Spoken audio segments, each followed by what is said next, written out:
Hey guys, tonight we go high.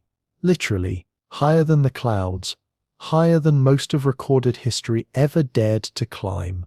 You find yourself in the thin, sharp air of the Andes Mountains, somewhere around the year 1400, in a landscape so tall the world below feels like another planet. The wind here is thin enough to whistle through bone, stone terraces cling to cliffs, and in their shadow Quechua farmers bend to work, their cheeks swollen with a wad of green leaves they've been chewing since sunrise. You probably would not survive 5 minutes here. The altitude would squeeze your lungs, your heart would pound like a war drum, and the sun would feel like it's peeling your skin from the inside out. So, before you get comfortable, take a moment to like the video and subscribe, but only if you genuinely enjoy what I do here. And as always, comment with your location and local time, because somewhere someone is hearing this story under the same moon, even if it is a world away. Now dim the lights, maybe turn on a fan for that soft background hum, and let's ease into tonight's journey together. You stand among the people of Tawantinsuyu, the great Inca world, and they are alive because of the leaf you see in their mouths. The coca leaf is not a luxury here. It is a companion, a ritual, a medicine, a way to cheat the gods of hunger and altitude. You watch as a woman unwraps a small pouch from her belt, a textile dyed in copper and ochre, and hands you a few pale green leaves. You mimic her, folding them with a pinch of white ash that burns the tongue but awakens something deeper. Soon the dull pain in your temples eases, the cold doesn't bite quite so hard, and your breath no longer feels like you're inhaling through a straw. It is not euphoria, it is survival, hidden inside a plant. The Incas treat coca as divine, and perhaps they're right. The leaves are offered to the mountains before every journey, chewed by messengers racing between valleys, and placed in the mouths of the dead so they can breathe in the next world.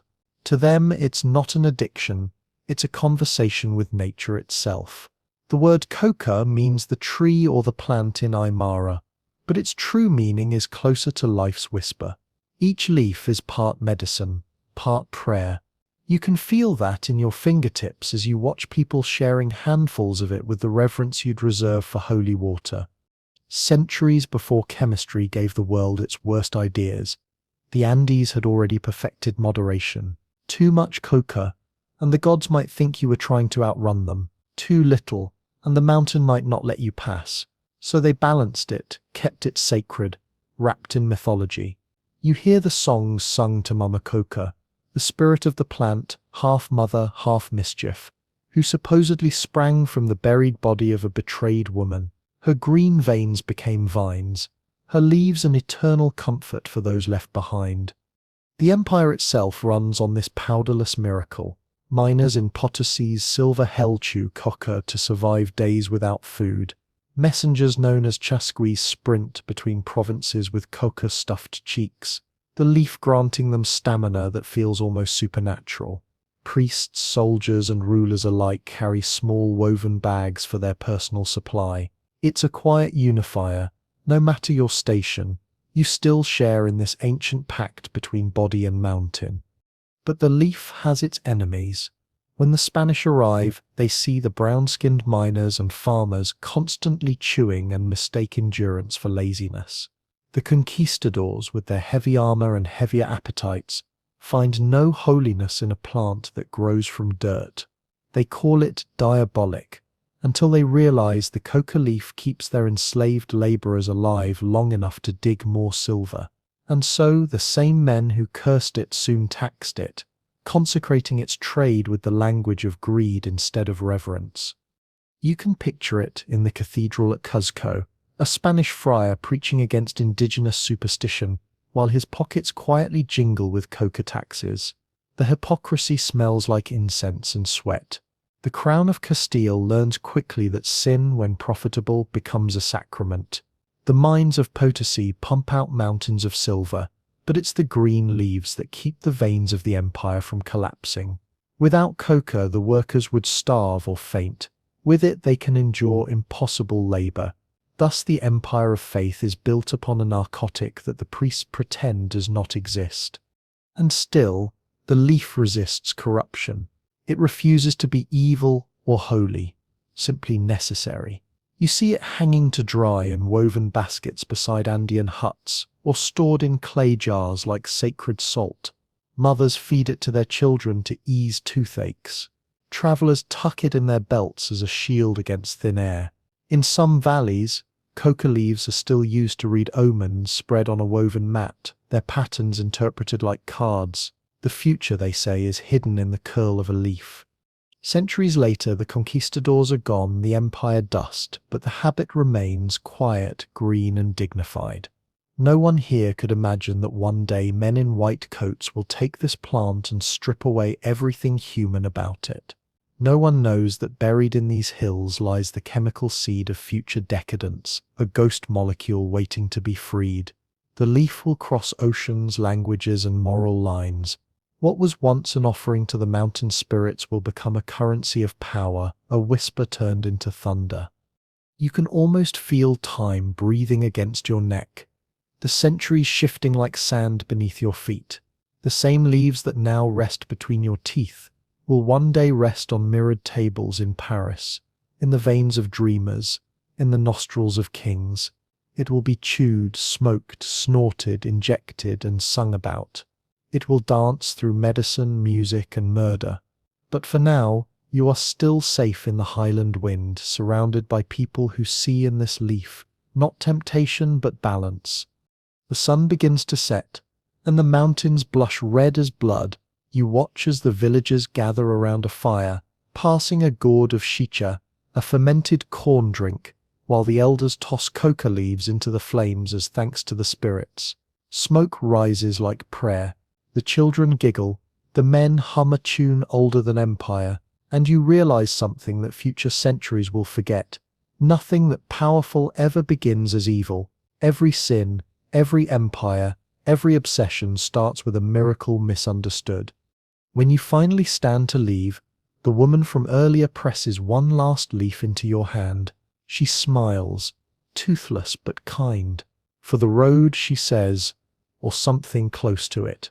The words are lost in the wind, but the gesture feels eternal. You slip the leaf into your pocket, not realizing you're holding the ancestor of addiction, empire, and industry alike. The firelight flickers, and the night air sharpens again. Somewhere above, the constellations glimmer like scattered grains of salt, tiny, white, and waiting to be dissolved. The journey is only beginning. You wake to the sound of hooves on stone, and the rustle of banners soaked in ambition. The year is 1553, and the Spanish have turned faith into a business model. They stand on the mountain passes with crosses and muskets, their lips cracked by the same dry air that once humbled them. What they failed to conquer with the sword, they now conquer with the ledger. And at the center of that economy lies a small, crumpled leaf, the one that never asked to be anything more than a breath of survival. You watch a procession of soldiers lead lines of Quechua workers up the steep road to Potosí, a mountain that will soon be called the mouth of hell. It glitters in the distance, a silver volcano belching out wealth and misery. Men will die by the thousands here, their lungs filled not with air but with dust and silence. But they will chew coca, because without it they cannot work. The Spanish administrators take note, as all empires do. Within a few years, royal decrees sanctify the trade. The church condemns the leaf as pagan, while the crown taxes it with divine precision. It's a masterpiece of hypocrisy. Every sermon against coca is followed by a shipment of it. Priests preach abstinence while sipping cocoa wine laced with leaf extract. The king in Madrid declares it a necessary evil, which in imperial language means profitable.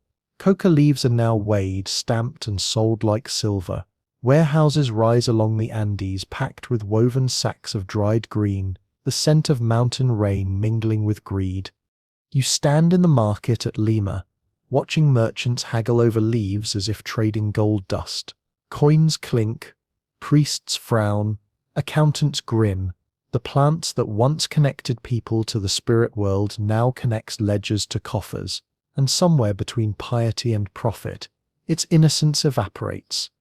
By 1700, Coca has become both a blessing and a curse. The Andean miners still chew it, their jaws moving in slow rhythm, their eyes hollow from the mines.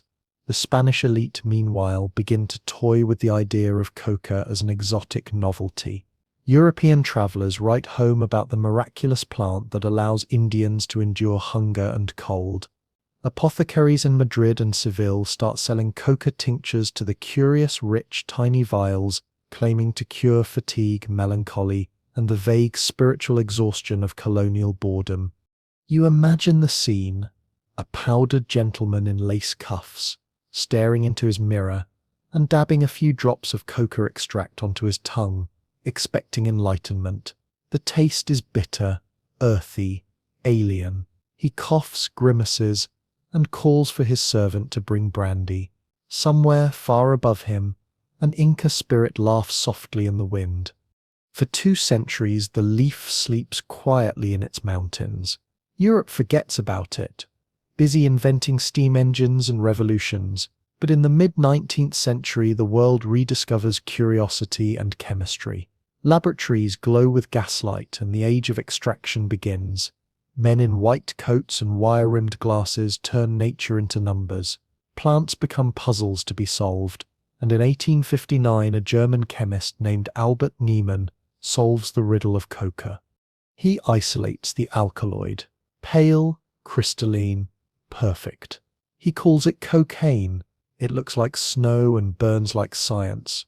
When he tastes it on his tongue, his lips go numb and his pulse quickens. He has just separated God from his leaf. What was once balanced by ritual and respect is now stripped bare, a molecule without context, a power without restraint. Niemann dies young, likely from his own experiments, but the ghost of his discovery escapes the lab and begins to wander the world. You feel it spread like frost across the 19th century. Doctors, inventors, and poets all fall in love with the white dust. They write about it as if it were a new philosophy, a pure, modern miracle. It numbs pain, sharpens thought, brightens mood. Newspapers call it the elixir of life. The leaf that once whispered survival now shouts ambition. In France, a Corsican entrepreneur named Angelo Mariani creates Vin Mariani, a Bordeaux wine infused with coca extract. Each sip contains a hint of euphoria, a civilized high dressed in velvet. The drink becomes an instant sensation. Queens, popes, and presidents endorse it. Thomas Edison claims it fuels his inventions.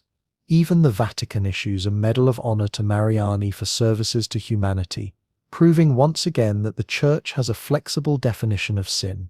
You can almost picture the drawing rooms of Paris, candlelight flickering on gold mirrors, as artists sip coca wine between sketches, laughter, perfume, powdered wigs, and the quiet hiss of progress. The world is falling in love with its own reflection, and cocaine has made the mirror brighter. Back in the Andes, nothing has changed. The same women dry the same leaves beneath the same indifferent sun. They still chew, still pray, still survive. But now, they are exporting holiness by the ton, unaware that their mountain offering has become a global commodity. Ships carry barrels of coca extract across the Atlantic, labeled as medicine. Every port that receives them becomes a new confession booth for humanity's craving. In the laboratories of Europe, the extract finds new uses. Surgeons discover that it numbs tissue perfectly. For the first time in history, pain can be turned off like a candle flame. A doctor named Karl Koller uses it as an eye anesthetic, saving countless patients from agony. Medicine and temptation merge into a single white powder. And somewhere in Vienna, a young doctor named Sigmund Freud opens a small packet and takes his first dose. He writes in his notebook that cocaine lifts his spirits, sharpens his intellect, and gives him the courage to speak his thoughts aloud. I feel a sense of exhilaration, he notes. It is a divine substance. He sends samples to friends, colleagues, and lovers. It is the Victorian equivalent of "you have to try this." Of course, Freud's patients become restless. Their dreams grow strange, their appetites vanish, and their hearts race. One by one, they fall apart. But not before he writes an essay praising cocaine as the future of medicine. The irony will outlive him by centuries. You can almost hear the ticking of pocket watches, the scratch of pens on paper, the hum of machines. The 19th century is speeding up, fueled by curiosity and chemistry. And at the heart of it all, that same leaf, once placed gently in the mouths of the dead, now lives in glass bottles and polished spoons. It is the triumph of progress and the birth of obsession. As the lights dim in those European salons, you realize something chilling. This is not just the story of a drug, it is the story of how every good thing we touch eventually becomes an empire, and empires, like chemists, always overreach. You open your eyes to the soft hum of gaslights and the hiss of carriages over wet cobblestones. It's the 1880s now, the age of velvet revolutions and quiet addictions. In London, in Paris, in New York, the air itself smells like invention. Ozone, horse manure, perfume and pipe smoke. Progress is everywhere, and like all obsessions, it needs a stimulant to keep the lights on. The polite world is falling in love with a powder that promises to cure everything from fatigue to heartbreak. It isn't illegal. It isn't even controversial. It's modern. It's elegant. And in this moment, it's everywhere. You walk past a chemist's window, where tonics shimmer in blue bottles under flickering lamplight. Coca elixir, coca wine, extract of Andean leaf. Each label offers the same promise: energy, clarity, health. Even children's cough syrups hum with its secret ingredient. A mother in a lace collar hands her child a spoonful, smiling proudly at the miracle of science. The child sleeps. The mother sleeps. Civilization dreams of itself, faster, cleaner, brighter. In America, a pharmacist named John Pemberton, wounded and morphine addicted from the Civil War, mixes his own version of Mariani's wine, a blend of coca, cola nut and caramel syrup. When prohibition laws ban alcohol in Atlanta, he removes the wine and keeps the leaf. The result? Coca-Cola, a temperance drink that makes the world vibrate a little faster. At first it's sold as a medicine, a cure for headaches, melancholy and laziness. Within a decade, it's a cultural symphony in a glass bottle. People don't know why they feel better after drinking it. They just know they want another. Back in Europe, Freud's essay has ignited fascination. Doctors carry small vials in their pockets. Musicians whisper about the intellectual snow. Pain disappears, confidence returns, and for a brief euphoric moment, humanity believes it has outsmarted suffering itself. Cocaine becomes the perfect symbol of the late 19th century, pure, white, efficient, and just dangerous enough to feel alive. You step into a Parisian salon glowing with gaslight and sin. Poets recite verses that flicker like candle flames. Painters swirl colors that look like hallucinations frozen on canvas. On the corner table sits a crystal dish of white powder, a novelty from Peru. The host, a woman in a velvet gown, dips a silver knife into it and tastes it delicately, the way one might test sugar. Her pupils widen. Her laughter grows louder, sharper, contagious. She claps her hands and demands music. Someone at the piano obliges. Every note feels electric, each sound carrying more meaning than the one before. The evening becomes endless, suspended in the thin glass of its own reflection. Meanwhile, in the medical journals, the warnings begin to appear. A few doctors notice patients returning, desperate for more. The numbness wears off, but the need does not. Some begin to shake, others hallucinate. One writes that the powder creates an angelic state of mind followed by the descent of demons. But the words are ignored, buried under advertisements proclaiming no fatigue, no hunger, no pain.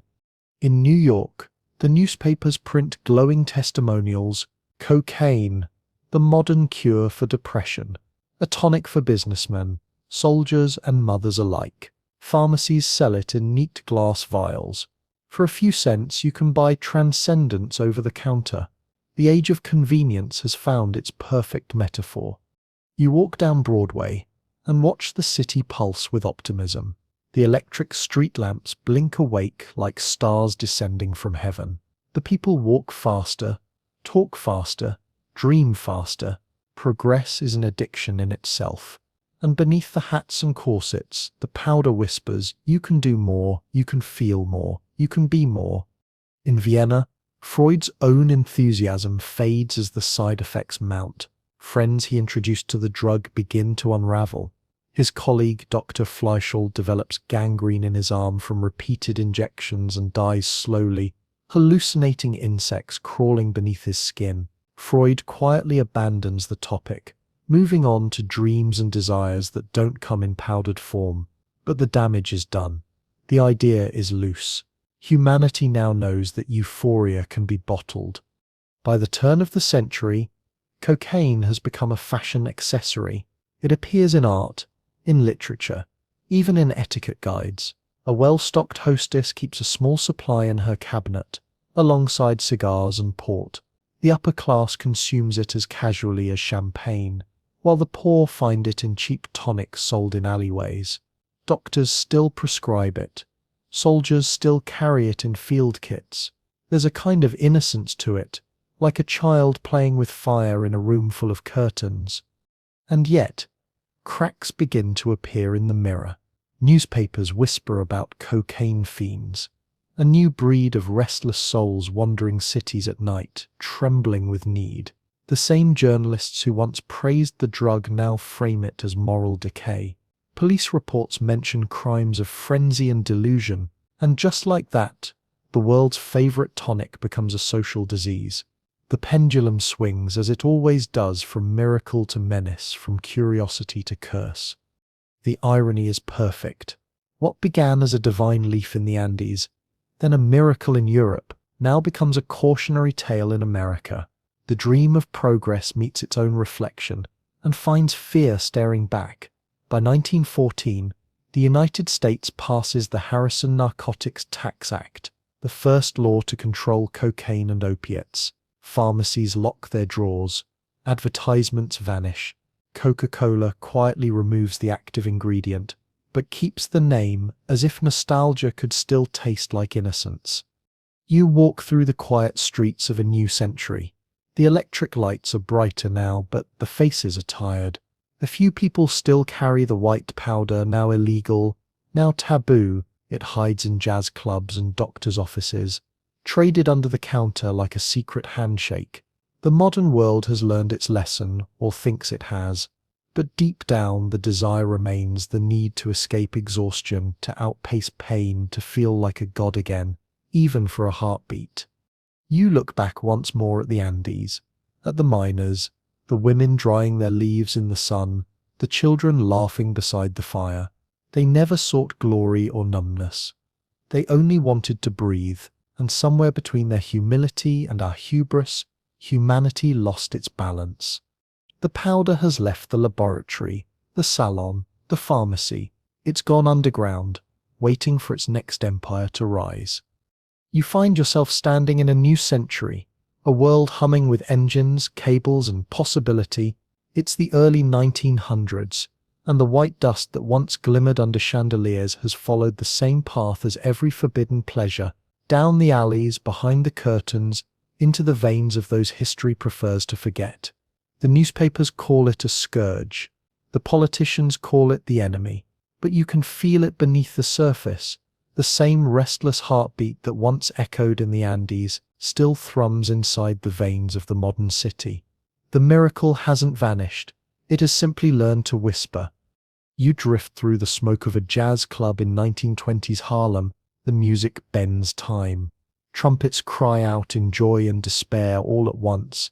The rhythm feels alive, and so does the audience, too alive perhaps. The white lines trace through the back rooms like secret signatures, the powder rolled tight in dollar bills and desperation. Some say it fuels creativity, others say it devours it. Either way, it moves with the same tempo as the music, fast, seductive, unstoppable. The Great War has left its scars, and the world wants to forget. Soldiers return home with trembling hands and hollow eyes, and doctors, still learning how to treat invisible wounds, prescribe what they know best: cocaine for pain, cocaine for nerves, cocaine for everything. It dulls the mind screaming and leaves only silence, at least for a while. Morphine lingers for the body, cocaine stays for the spirit. Together they make perfect partners in the art of denial. In Berlin, chemists refine purity until it's nearly flawless. In London, gentlemen's clubs still keep it discreetly available, a white luxury in dark corners. In America, prohibition has turned the country into a carnival of hypocrisy. Alcohol is outlawed, but cocaine flows through speakeasies disguised as headache powder. In Chicago, a police raid uncovers barrels of the stuff hidden behind crates of flour. The report calls it white flour of the devil, and the name sticks. The more society tries to silence it, the louder it sings. You wander through the back streets, past flappers in beaded dresses laughing too loudly, their laughter dissolving into coughs, into sobs, into stillness. In this era, cocaine isn't romantic anymore. It's survival for those living too fast. The glamour fades into need. The eyes that once sparkled with curiosity now flicker with fear. But even fear can become fashionable if you wrap it in music and call it culture. By the 1930s, governments grow bolder. Cocaine becomes synonymous with crime, with vice, with the urban underworld. Newspapers print stories about snow fiends and cocaine-crazed murderers, and the white powder transforms into a symbol of everything society wants to exile. The leaf, once holy, is now a headline. And yet, as always, the same story repeats: what is banned becomes sacred again in the hands of those desperate enough to seek it. Across the ocean, South America still grows its quiet green wealth. In Bolivia, Peru, and Colombia, farmers cultivate coca, as they have for centuries, not for addiction but for endurance. Their children still chew it before herding animals. Their elders still burn it in offerings to the mountains. They don't yet know that soon, those same leaves will become the foundation of an empire far more powerful than the Incas ever built. An empire of laboratories, runways, and blood. But that empire is still decades away. For now, the world turns its attention to war again. The 1940s arrive with thunder, and cocaine takes a new role. Soldiers need energy, pilots need focus, medics need relief. Synthetic stimulants like methamphetamine steal the spotlight, cheaper and easier to produce. Cocaine recedes from the stage, its role taken over by chemicals designed for mass production. For the first time in 400 years, the leaf seems to rest. And yet, the rest is an illusion. Beneath the radar of law and morality, the old networks remain: pharmacists who know people who know sailors, who know pilots who know someone in Colombia. The lines never break, they only shift. You can almost hear it, the faint heartbeat of the powder beneath the new silence of peace. The war ends, but the world doesn't slow down. The 1950s bring television, cars, and atomic anxiety. Everyone smiles wider, works harder, sleeps less. Cocaine, that forgotten relic of colonial chemistry, begins to find a new audience: Hollywood, jazz, and the rising youth of rebellion. In smoky California clubs, young stars inhale courage before walking on stage. In corporate towers, executives take quiet bumps between meetings, convinced it sharpens their genius. The powder no longer belongs to medicine, it belongs to performance. You picture the scene in monochrome film, a recording studio in 1957. The singer's voice cracks with exhaustion after 12 takes. A producer leans in, whispers, "Try a little something." A mirror, a line, a spark. The next take is flawless. The song becomes a hit. No one ever asks what made the difference. They just play it again. The same story unfolds everywhere. In nightclubs, film sets, backstage dressing rooms, cocaine has become the unspoken language of ambition. It's no longer about healing or curiosity. It's about speed. The faster the world moves, the more it needs something to catch up with itself. The white line becomes the punctuation mark of the 20th century, a tiny, shimmering promise that says you can still keep going. In Peru, scientists try to reclaim the plant's dignity. They develop coca teas and medicinal balms, arguing for its traditional use. But their voices are drowned out by louder ones: smugglers, traffickers, politicians, and preachers. Everyone wants a piece of the leaf, whether to sell it, to ban it, or to save their soul from it. And through it all, you can still see the mountains of the Andes, patient and eternal. The wind moves through the coca fields like breath through a sleeping giant. The farmers don't read the headlines. They don't care about Freud or prohibition or popes or presidents. To them, the leaf is still sacred. It always was. It's such the rest of us who turned it into an idol.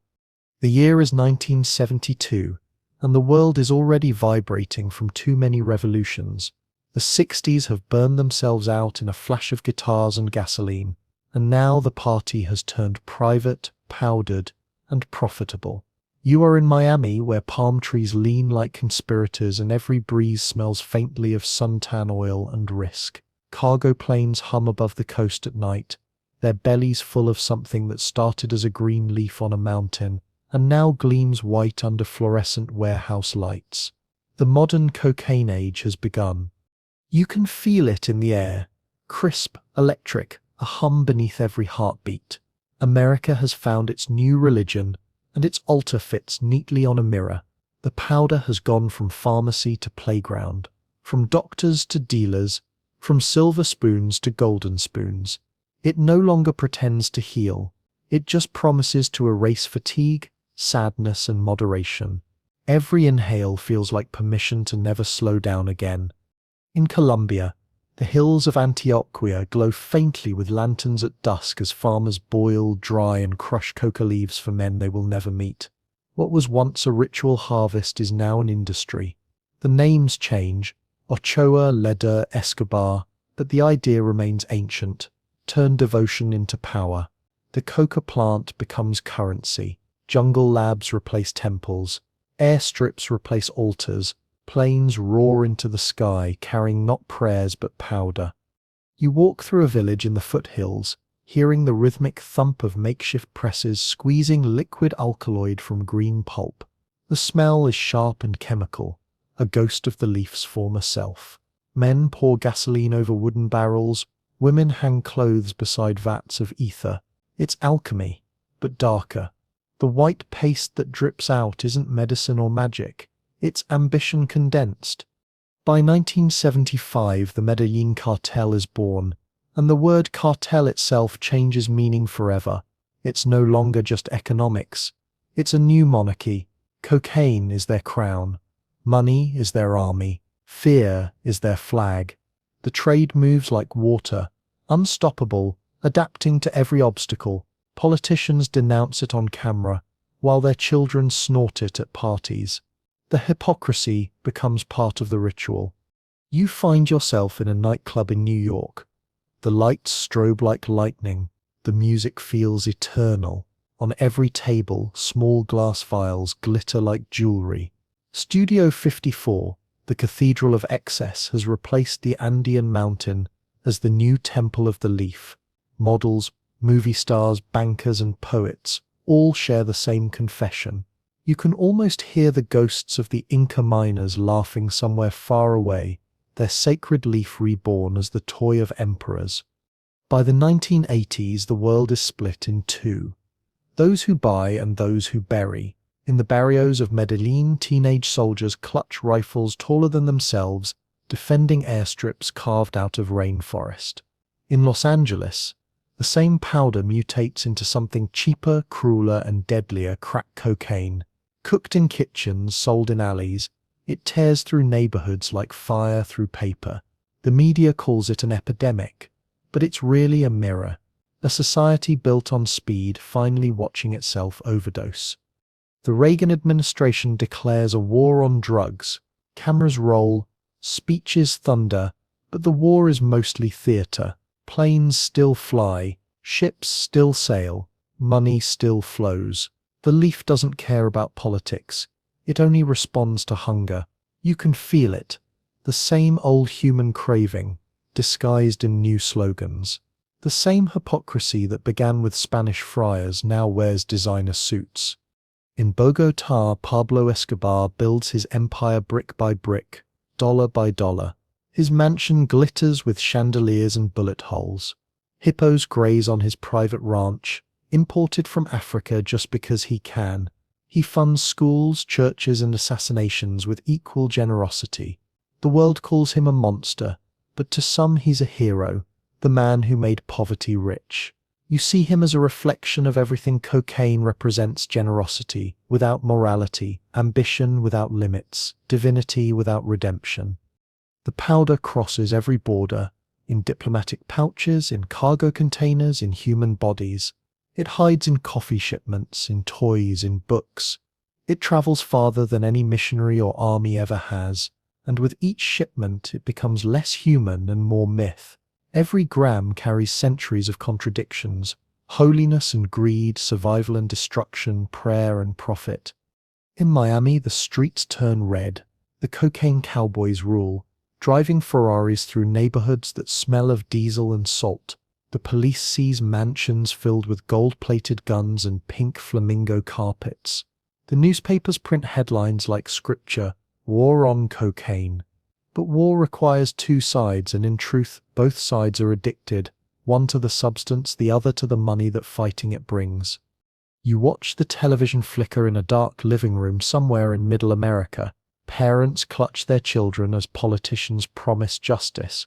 Commercials warn of crack babies and super predators. Fear becomes the new high, and the punishment becomes the product. Thousands are imprisoned, most of them poor, most of them forgotten. The plant that once united the Andes now divides entire nations. Meanwhile, in the jungles, the farmers keep working. They still call it la hoja, the leaf. They still chew it during harvest. They don't see themselves as villains. They just know that when they sell it, their children eat, and when governments burn their crops, hunger returns. The leaf doesn't care who wins the war. It only knows how to grow back. Some nights when the wind dies and the jungle hums, you can almost imagine the spirit of Mama Coca watching from above. She's older than the conquistadors, older than chemistry, older than every war fought in her name. Maybe she laughs, maybe she weeps, but either way, she endures, because no empire lasts longer than the soil it tries to own. By the end of the decade, cocaine has conquered every class, every continent, every illusion of control. Presidents use it quietly, preachers denounce it loudly, artists write songs about it. It becomes not just a drug but a symbol of rebellion, of greed, of the endless pursuit of more. The powder has replaced the mountain, the mine, the altar, and even the God who once blessed the leaf. Humanity's devotion has changed form, but not its purpose. And as the night deepens over the neon skyline, you realize something that the Incas already knew. There's no such thing as pure salvation. Every comfort carries a cost. Every high casts a shadow, and the higher you climb, the colder it gets. It is the dawn of the 1990s, and the world has learned to live with its contradictions. The Cold War is ending, but another one has replaced it, quieter, bloodier, fought in jungles and backstreets instead of trenches. The war on drugs has become less about the powder itself and more about the stories people tell about it. Politicians promise redemption, police officers pose beside burning fields, and somewhere in the distance, the leaf grows again, patient as always. You find yourself standing on a rain-soaked runway outside Medellin. The air hums with insects and engines. A small plane waits, its belly packed with sealed bundles wrapped in brown tape. Each one could buy a house or end a life. Men in camouflage load the cargo with rehearsed efficiency. Their movements quiet, almost reverent. There is no laughter, no bravado, just the calm of ritual. They are priests now, serving a god made of chemistry and fear. Back in the city, Escobar reigns like a myth in real time. He builds soccer fields for the poor, hospitals for the forgotten, and car bombs for anyone who questions him. At night, Medellin glows not from streetlights but from fires. He owns politicians, generals, and dreams. Children wear t-shirts with his face on them. To the government, he is a terrorist. To many Colombians, he is Robin Hood in aviator sunglasses. The leaf has its new prophet, and like all prophets, he knows how to sell salvation. Then, in 1993, the story ends in a rooftop gunfight. Escobar's body lies on a Medellin sidewalk, his mustache still perfect, his bare feet red with dust. The newspapers print the photo like a saint's portrait, proof that evil bleeds. But the empire does not die with him, it just divides. The Cali cartel rises, quieter, more disciplined, running its empire like a corporation instead of a kingdom. Cocaine becomes more efficient, more global, less personal. The myth splinters into spreadsheets. You travel north, where the powder finds new customers. In London's clubs, young brokers inhale it between champagne toasts, their eyes glassy and invincible. In Tokyo, executives call it the American vitamin. In Moscow, it becomes a symbol of Western victory, a way to celebrate capitalism's triumph over ideology. No matter where you go, the story is the same: progress, powdered and portable. At the same time, the drug war becomes theater on television. Helicopters hover over jungles, reporters narrate from bulletproof vests. The message is always the same: good versus evil, order versus chaos. But the camera never pans to the small farms left smoldering, or the families who lose their harvest and their hope. The world sees cocaine as a criminal empire. The people who grow it see it as dinner. You stand in the ruins of a burned coca field in Bolivia. The soil smells of gasoline and rain.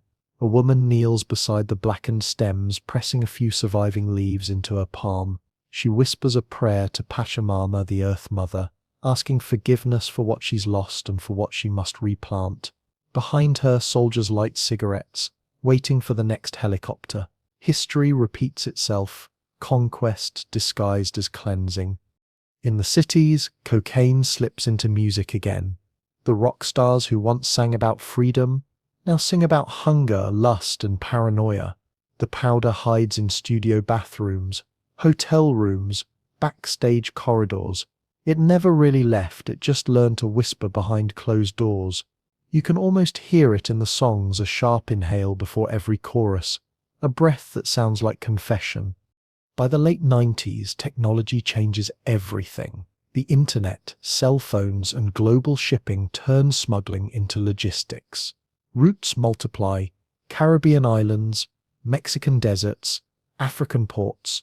Governments chase ghosts while corporations move oceans of cash through offshore accounts. The drug war has become an economy of its own. Every interdiction funds another operation. Every arrest fuels another shipment. It's a snake eating its tail, powdered white and perfectly legal on paper. Meanwhile, in the boardrooms of Wall Street, another kind of high dominates, the manic thrill of money moving faster than thought. Cocaine becomes the unspoken mascot of finance. Traders brag about pulling all-nighters fueled by caffeine and something they never name. When markets crash, they call it burnout. When they rise again, they call it genius. Either way, the white dust lingers on the edge of every celebration. And then comes a new century. The television flickers again, this time in high definition. Politicians still promise victory. Armored trucks still patrol the favelas. The leaf is still burning somewhere far away. But the world has changed. Synthetic drugs arrive, cheaper, deadlier, easier to hide. Yet cocaine remains the symbol, the classic. Like gold or sin, it never really goes out of fashion. You think of the Inca woman by her fire, pressing a single leaf into your hand. What would she think if she saw all this? Airplanes, skyscrapers, headlines, graves.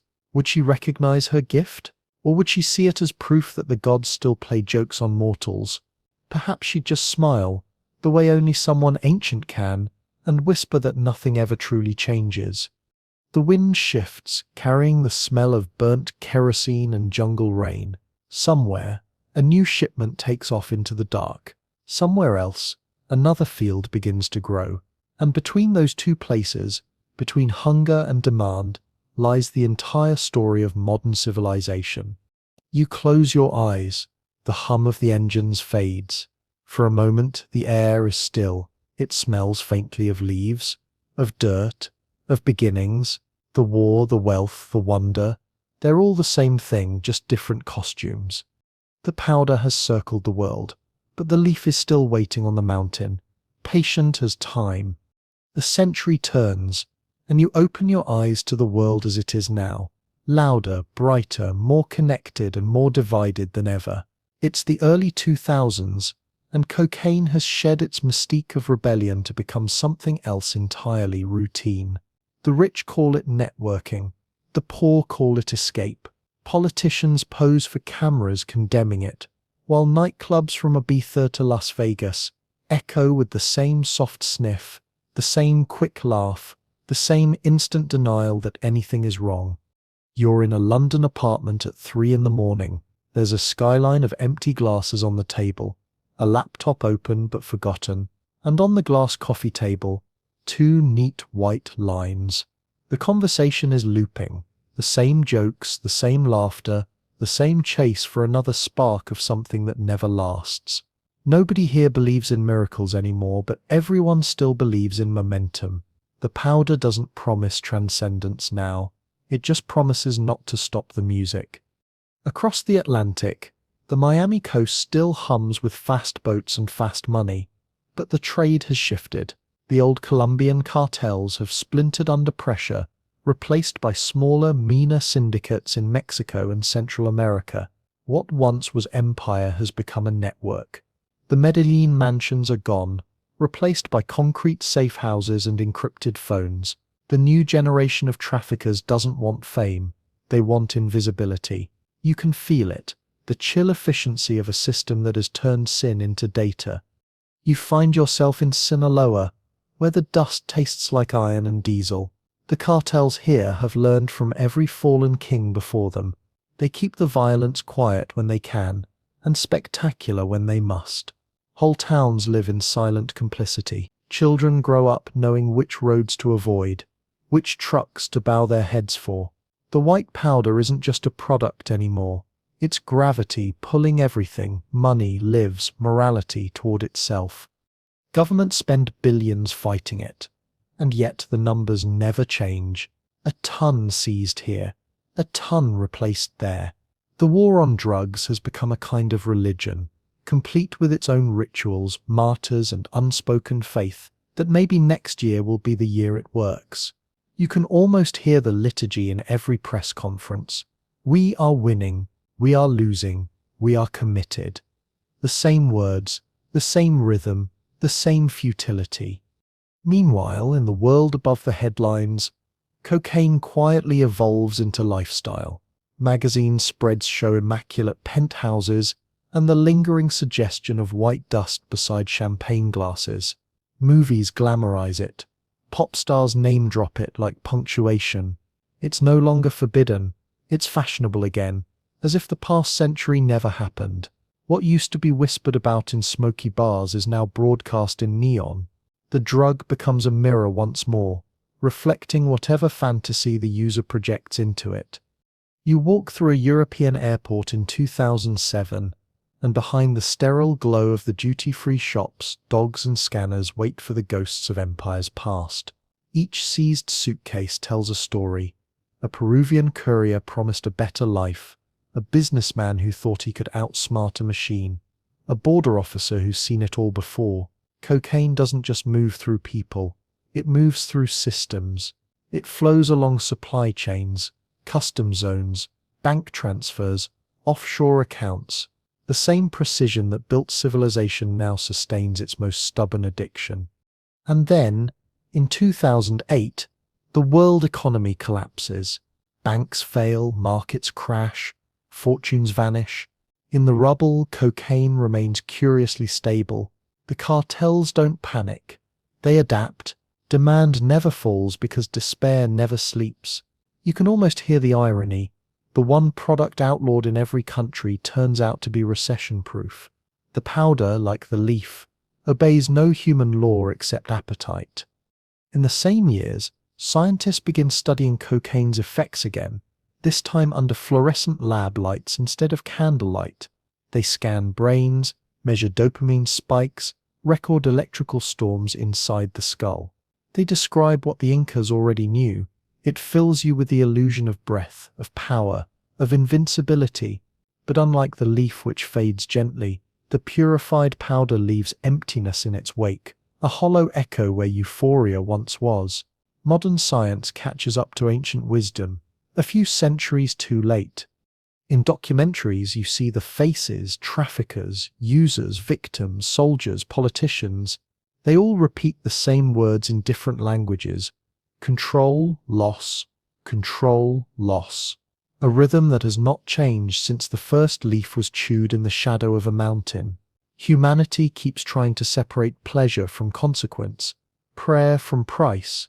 Cocaine is simply the latest teacher to prove that they cannot be divided. You step out into a quiet street at dawn. The city glitters wet and empty. Somewhere behind a window, someone laughs too loudly, and a mirror clicks shut. A bus sighs. A siren wails in the distance. The world keeps moving. You can almost taste the powder in the air, diluted by distance but still there, a faint trace of the endless bargain between ambition and peace. The leaf was never evil. The powder was never holy. It's people who keep rewriting the rules, who can't stop turning medicine into myth. The story of cocaine is just the story of us, told in a language of appetite and amnesia. Every civilization has its powder, its prayer, its reason to stay awake a little longer in the dark.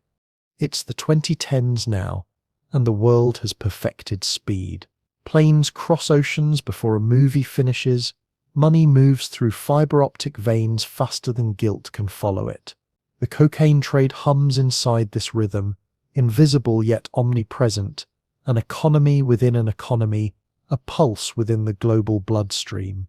You could almost believe it has transcended crime altogether, becoming an inevitable feature of the modern landscape, like weather or Wi-Fi. You find yourself in Mexico City at midnight. The streets shimmer with rain and the metallic smell of ozone. Somewhere nearby, a convoy rolls past, black trucks, tinted windows, engines muffled. Inside, men speak softly into radios. Their faces glow blue from the screens that track routes, payments, betrayals. The cartels are no longer men with machetes.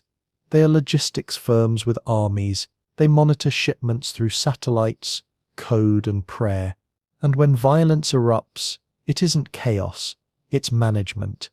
Further south, in Colombia's reborn jungles, new labs rise where the old ones burned. The war that killed Escobar scattered his empire like seeds. Now paramilitaries, ex-soldiers and entrepreneurs harvest the descendants. They use solar panels to power generators, drones to scout patrols, WhatsApp to coordinate drops. The jungle has learned to speak the language of the digital age. The leaf still grows as it always did. Green, quiet, innocent, but its shadow stretches farther than ever before. You travel with that shadow across oceans. In West Africa, tiny ports receive containers full of fruit, timber, and something else. The powder slips ashore and begins its migration north, through deserts, across the Mediterranean, into the labyrinth of Europe. There, in glass-walled nightclubs and narrow alleys alike, it finds its final form, a single inhale, a single instant of forgetting. The route is endless, its geography measured not in miles but in moments of euphoria. Meanwhile, governments continue their ritual of control. The United States funds raids in the Andes. European agencies intercept freighters. In glossy reports, officials describe progress, disruption, record seizures. The numbers sound triumphant until you realize that the powder seized each year could fill the same warehouses many times over. Success becomes statistical poetry, elegant, meaningless, and renewable. You stand in a police storeroom where bricks of cocaine are stacked like loaves of bread awaiting judgment. Each is stamped with a logo, a dolphin, a crown, a cartoon face. The traffickers use these marks like brands, competing for loyalty and reputation. Some of these bricks will be burned, others quietly will vanish back into circulation. The line between justice and commerce blurs in the heat. In the cities, users are changing too. The stereotypes fade.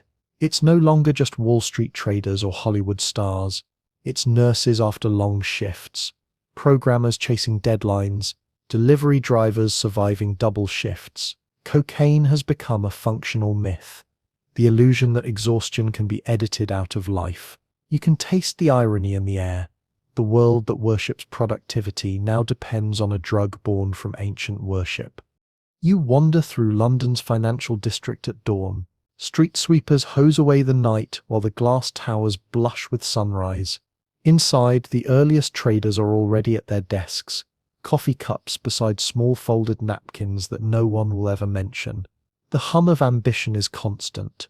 Nobody thinks of miners in Potosi or the Inca woman by her fire. The chain between them has been sanitized by centuries of convenience.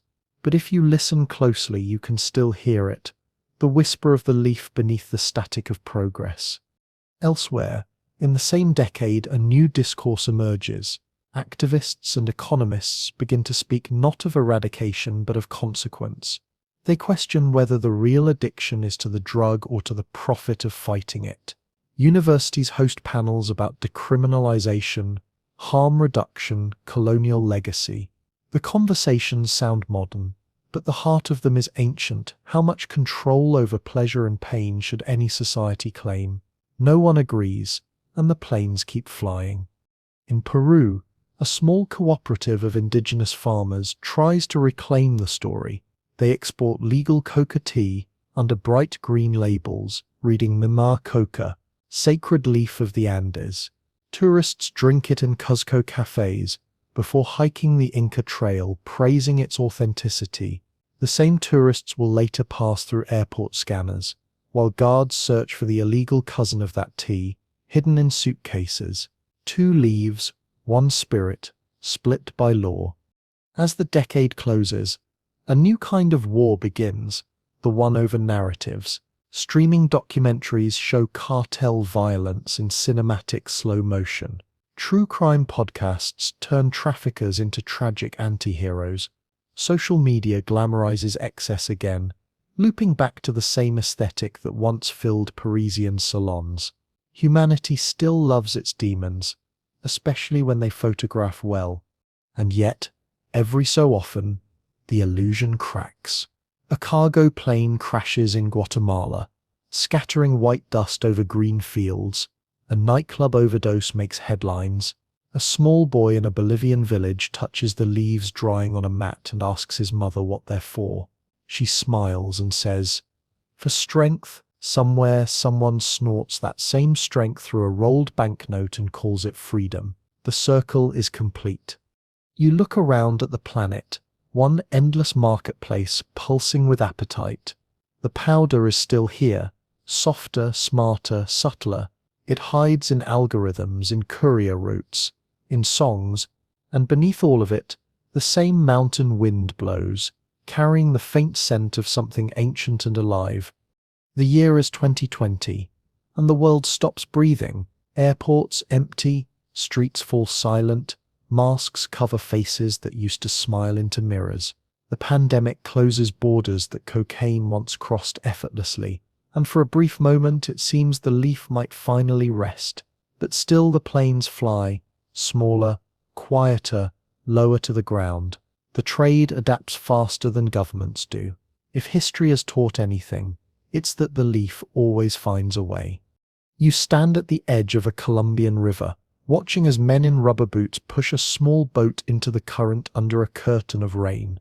The jungle hums with insects and risk. Somewhere in the distance, thunder rolls like artillery.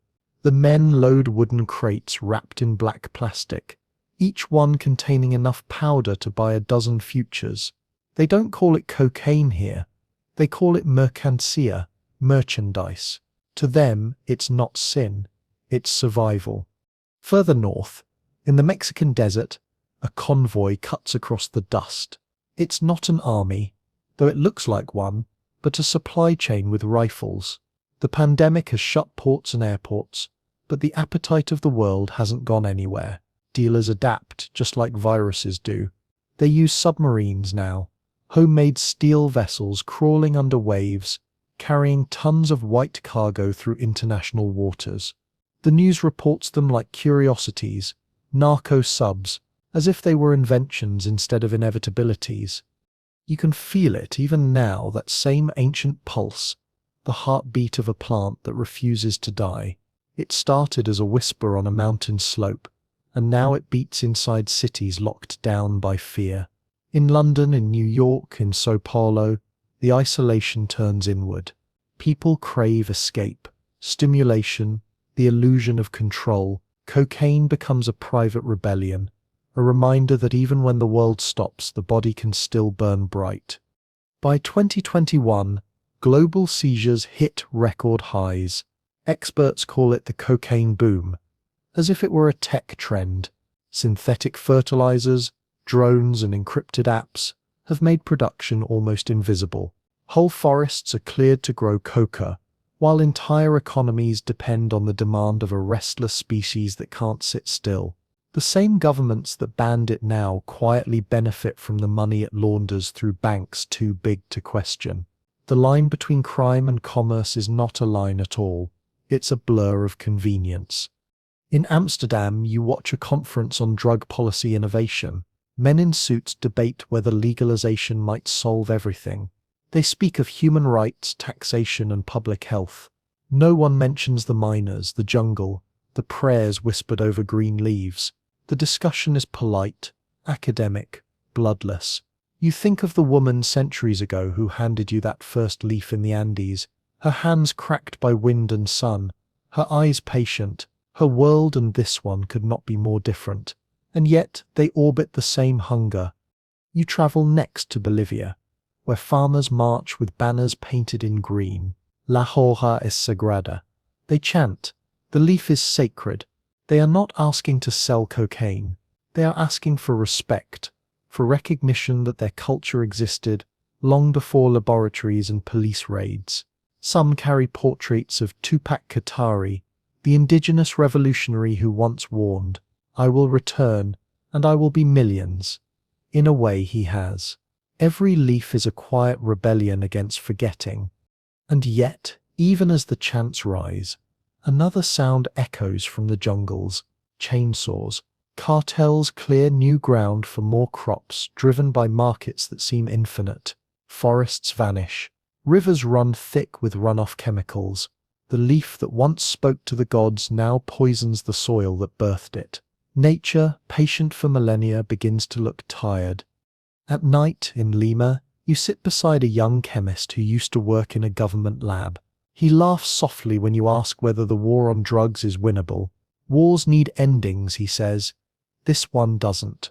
He explains how new precursors replace old ones, how roots evolve faster than treaties, how every attempt at control only raises the price. Cocaine isn't just a drug, he says. It's proof that humans always want more than they can handle. You both sit in silence after that, the sound of rain filling the gaps. The next morning, sunlight slices through the smog. Markets reopen, traffic roars back, and the world resumes its breathless sprint. Planes lift off again. Cargo holds heavy, with everything civilization calls essential. Somewhere among those essentials, wrapped and sealed, the white dust travels quietly, still outlawed, still desired, still undefeated. From the mountain to the mine, from the lab to the line, the story has never really changed. It has only found new disguises, and if you close your eyes, you can still feel that first bite of wind high in the Andes, the thin air, the numb lips, the rush of borrowed strength. The leaf is still there, patient, watching humanity stumble through its lessons like children running downhill faster than their feet can carry them. The year is now, and the story has nowhere left to go but inward. You stand in a world that knows everything about cocaine, its chemistry, its price, its bloodline, and still cannot look away. It is both the most familiar stranger and the most polite apocalypse. You can find it in every city, under every skyline, behind every polished door. It has outlived empires, outsmarted laws, and outlasted faith. What began as a leaf meant to help people breathe has become the mirror through which civilization watches itself gasp. You walk through a museum exhibit on global trade and modernity. Behind glass, a single coca leaf rests next to a crystal of refined cocaine. The plaque calls them cultural artifacts.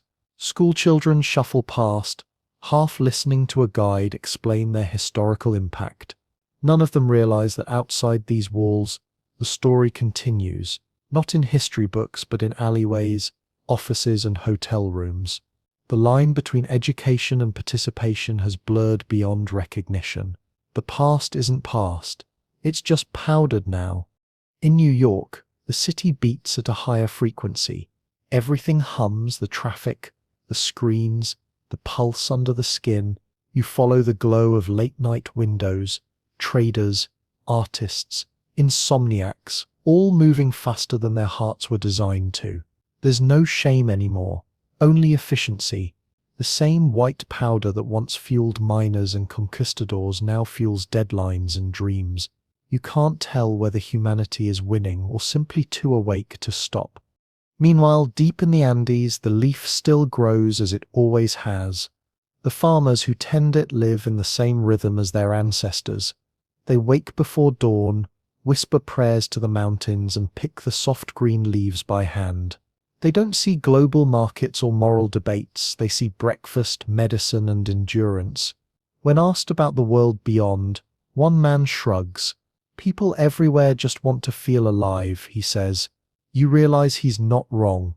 That's been the truth all along. Governments still issue reports, still chase shadows across oceans. Politicians still promise solutions that sound rehearsed, but the war has lost its shape. It is no longer about a plant or a powder. It is about the constant human refusal to accept limits. Cocaine is no longer the problem. It is the symptom of something older, deeper, the fear of stillness. Every civilization invents its version of it. The Incas had their leaf. The Victorians had their tonics. The modern world has its screens and stimulants. The names change. The hunger doesn't. You travel one last time to where it all began. High in the Andes, where the air tastes thin and clean. The sky is a sharp blue blade. The earth smells of copper and prayer. You find a woman sitting by a fire, chewing coca leaves, her face calm, her eyes ancient. She looks at you and smiles as if she recognizes you. Though you've never met, you sit beside her. She offers you a handful of leaves. You take them. The bitterness spreads over your tongue, and the cold becomes bearable. The leaf works its small, merciful magic. You look out across the mountains and think of everything that came after, the chemists and kings, the soldiers and slaves, the laughter and the blood. The story of cocaine was never about the leaf or the powder or even the people who used it. It was about that fragile, relentless desire to climb higher than pain, to cheat time for a few more breaths of eternity. Every civilization, no matter how holy or modern, eventually chases that same ghost. The wind rises, brushing through the coca fields like an exhale. The fire crackles. For a moment, the centuries fold in on themselves. You hear miners singing in the dark, doctors in lab coats whispering to flasks, lovers in dim rooms drawing invisible lines, politicians making promises they'll never keep.